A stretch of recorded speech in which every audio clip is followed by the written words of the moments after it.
అనంతరం సీఎం మంత్రులు ఎమ్మెల్యేలు ఎమ్మెల్సీలతో కలిసి పర్యటన. ఉదయం 10:15 అసెంబ్లీ నుంచి బస్సుల్లో ప్రయాణం. అన్ని పార్టీలకు సర్కార్ ఆహ్వానం. హాజరు కావడం లేదన్న బీఆర్ఎస్ నేతలు. ఎందుకు హాజరవుతారు? ఆన్య కొట్టి చంపుతారు కదా జనం. కాళేశ్వరం ప్రాజెక్టులోని ప్రధాన బ్యారేజీ మేడిగడ్డ పర్యటనకు CM Revanth Reddy, deputy CM Mallu Bhatti Vikramarka, మంత్రులు ఎమ్మెల్యేలు ఎమ్మెల్సీలు వెళ్లనున్నారు.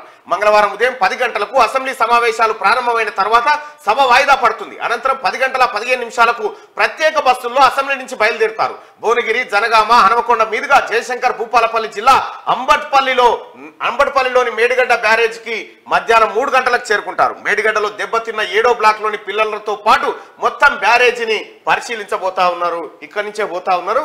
భువనగిరి మీదకెళ్ళి పోయి మేడిగడ్డ కాడ అందరు ఎమ్మెల్యేలు ఎమ్మెల్సీలు అందరూ విడిచురు. చూడరు భాగవతం అంటే ఒక్క బీఆర్ఎస్ తోడు పోతలేడు ఇప్పుడు దానికి. ఎందుకంటే అప్పుడు వేరే రాష్ట్రాల నుంచి అప్పుడు ఏం చేసారు? బయట రాష్ట్రం వాళ్ళని తీసుకొచ్చి చూడిపోరు మేడిగడ్డ ఎట్లుందో చూడిపోరు అంటారు. ఇప్పుడు మీరు చూద్దురు రారంటే కూడా వస్తలేదు. గాడికి వచ్చింది మేడిగడ్డ.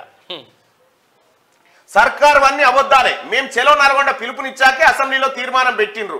6 నెలల్లోనే ట్రిబ్యునల్ వాటాలు తేల్చాలని కోరదాం. కేసీఆర్ ఒత్తిడితోనే ట్రిబ్యునల్ ఏర్పాటు చేశారు. కేసీఆర్ ఏ ఒత్తిడితోనే 20 బొక్కనే చక్కగా లేక అది ఒత్తుకుంటా కూర్చునే ఈయన అంటే కేసీఆర్ గర్జించిన తర్వాతనే అసెంబ్లీ ఏమన్నా మాట్లాడిన ఆడ కేసీఆర్ మొత్తం ఓడిపోయిన కానించి ఏమన్నా నోరు తెలిసి జై తెలంగాణ అన్నాడా పోనీ కనీసం కాదు. లేకపోతే ఇప్పుడు సూచించాలా? ఇప్పుడు రోజా దగ్గరకు ఏమన్నాడు? అసెంబ్లీలో బీఆర్ఎస్ ఎమ్మెల్యే హరీష్ రావు చెప్తా ఉన్నాడు. కృష్ణా రివర్ మేనేజ్మెంట్ బోర్డుకి ప్రాజెక్టుల అప్పగింతపై పవర్ పాయింట్ ప్రెజెంటేషన్ లో ప్రభుత్వం అన్ని అబద్ధాలే చెప్పిందని మాజీ మంత్రి బీఆర్ఎస్ ఎమ్మెల్యే హరీష్ రావు అన్నారు. తమ పార్టీ చెలో నల్గొండకు పిలుపునిచ్చిన తర్వాతే ప్రభుత్వం దిగివచ్చి అసెంబ్లీలో దీనిపై తీర్మానం ప్రవేశపెట్టిందన్నారు.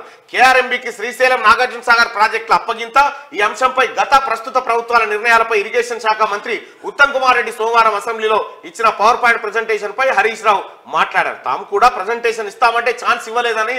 మీరు గతంలో మేము మీరేదైతే రీడిజైన్ల మీద మేము పవర్ పాయింట్ ప్రెజెంటేషన్ చేస్తామంటే ఆ రోజు మాకు అనుమతి ఇవ్వలే. మీకు ఏం తెలుసు అన్న బొట్టు రక్తం ఖర్చు పెట్టే నీ రక్తం సంగతి 10 ఏళ్ళు కూడా అయినా ఈ జన్మలో చేసిన పాపాలు వచ్చే జన్మలు వస్తాయని అంటారు. కానీ ఈ జన్మకే దాక్తుంది కేసీఆర్ కుటుంబం. కలికాలం ఇది ఇప్పటికప్పుడే దాక్తాం. కల్వకుట్ల కాలం.